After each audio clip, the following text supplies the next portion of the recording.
हरे कृष्ण। हिंदू धर्म में एकादशी का व्रत सबसे महत्वपूर्ण होता है और माघ मास के शुक्ल पक्ष की एकादशी को जया एकादशी कहते हैं। यह एकादशी बहुत ही पुण्यदायी होती है। इसका पालन करने से व्यक्ति नीच योनि जैसे भूत प्रेत पिशाच की योनियों से मुक्त हो जाता है। भगवान श्री कृष्ण ने इसी विषय में एक कथा भी धर्मराज युधिष्ठिर महाराज को सुनाई थी, जिसका श्रवण अब आप सब भी कीजिए। धर्मराज युधिष्ठिर ने भगवान श्री कृष्ण का स्वागत, सत्कार और अभिवादन करने के बाद पूछा, हे भगवान, आपने माघ मास के कृष्ण पक्ष की षटतिला एकादशी का अत्यंत सुंदर वर्णन किया। अब आप स्वदेशज, अंडल, उद्दिज और जरायु चारों प्रकार के जीवों के उत्पन्न, पालन तथा नाश करने वाले हैं। अब आप कृपया करके माघ शुक्ल एकादशी का भी वर्णन कीजिए।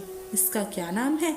इसके व्रत की क्या विधि है? इसमें किस देवता की पूजन किया जाता है? तब श्री कृष्ण कहने लगे, हे राजन, इस एकादशी का नाम जया एकादशी है। इसका व्रत करने से मनुष्य ब्रह्म हत्या आदि पापों से छुटकारा और मोक्ष को प्राप्त होता है। तब इनके प्रभाव से भूत प्रेत पिशाच आदि योनियों से भी मुक्त हो जाता है। इस व्रत को विधि पूर्वक करना चाहिए। अब मैं तुमसे पद्म पुराण में वर्णित इसकी महिमा और कथा सुनाता हूँ। ध्यान पूर्वक श्रवण करो। देवराज इंद्र स्वर्ग में राज्य करते थे और अन्य सभी देवगण सुख पूर्वक स्वर्ग में रहा करते थे। एक समय देवराज इंद्र अपनी इच्छा अनुसार नंदन वन में अप्सराओं के साथ विहार कर रहे थे और गंधर्व गान कर रहे थे। उन गंधर्वों में प्रसिद्ध पुष्पदंत तथा उनकी कन्या पुष्पवती और चित्रसेन तथा उनकी पत्नी मालिनी भी उपस्थित थी। साथ ही मालिनी का पुत्र पुष्पवान और उनका पुत्र माल्यवान भी उपस्थित थे।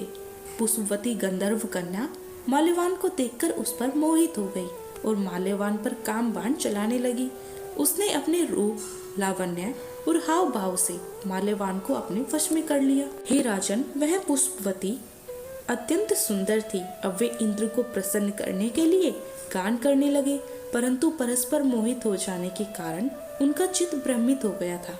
उनके ठीक प्रकार से नाचने, गाने और स्वर ताल के ठीक न होने से इंद्रदेव उनके प्रेम को समझ गए और उन्होंने इसमें अपना अपमान समझकर उनका श्राप दे डाला। देवराज इंद्र ने कहा, हे मूर्खों, तुमने मेरी आज्ञा का उल्लंघन किया है, इसीलिए तुम्हारा धिक्कार है। अब तुम दोनों स्त्री पुरुष के रूप में मृत्यु लोक में जाकर पिशाच रूप धारण करो और अपने कर्म का फल भोगो। इंद्र का ऐसा श्राप सुनकर वे अत्यंत दुखी और हिमालय पर्वत पर दुख पूर्वक अपना जीवन व्यतीत करने लगे। उन्हें गंध, रस तथा स्पर्श आदि का कुछ भी ज्ञान नहीं था।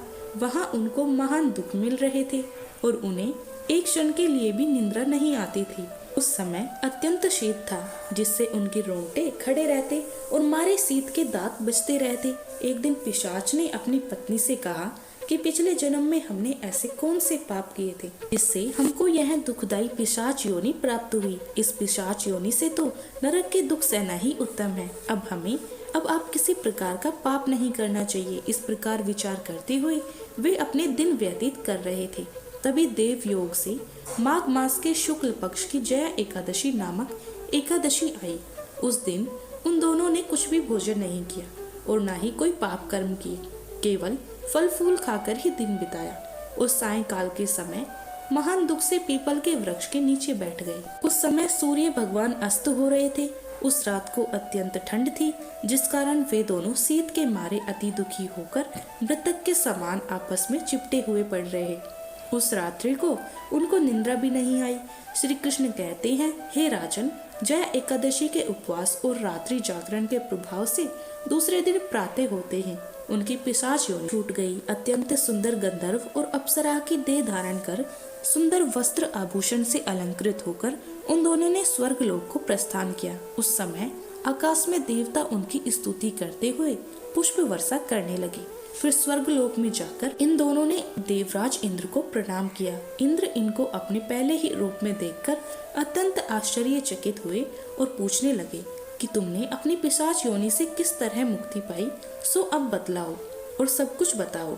मालवान ने कहा, हे देवेंद्र, भगवान विष्णु की कृपा से और पावन जया एकादशी के व्रत के प्रभाव से ही हमारी पिशाच देह छूटी है। तब इंद्र बोले, हे माल्यवान, भगवान की कृपा और एकादशी का व्रत करने से न केवल तुम्हारी पिशाच योनि छूट गई, वरन हम लोगों के भी तुम वंदनीय हो गए हो, क्योंकि श्री विष्णु और शिव जी के भक्त हम लोगों के लिए वंदनीय है। अतः आप धन्य हैं। अब आप पुष्पवती के साथ जाकर विहार करो। इस प्रकार भगवान श्री कृष्ण कहने लगे, हे राजन युधिष्ठिर, इस जया एकादशी के व्रत से बुरी योनि से भी मुक्ति मिल जाती है। इस मनुष्य ने इस एकादशी का व्रत किया है, उसने मानो सब यज्ञ जप दान आदि कर लिए। जो मनुष्य जया एकादशी का व्रत करते हैं वे अवश्य ही 1000 वर्ष तक स्वर्ग में वास करते हैं। यह थी जया एकादशी व्रत की कथा। सभी प्रेम से बोलिए जया एकादशी की जय। कथा को कहते सुनते और हुंकार भरते सभी भक्तों के घर पर अपनी कृपा दृष्टि बनाए रखना, सभी दुख दूर करना। जय एकादशी माता।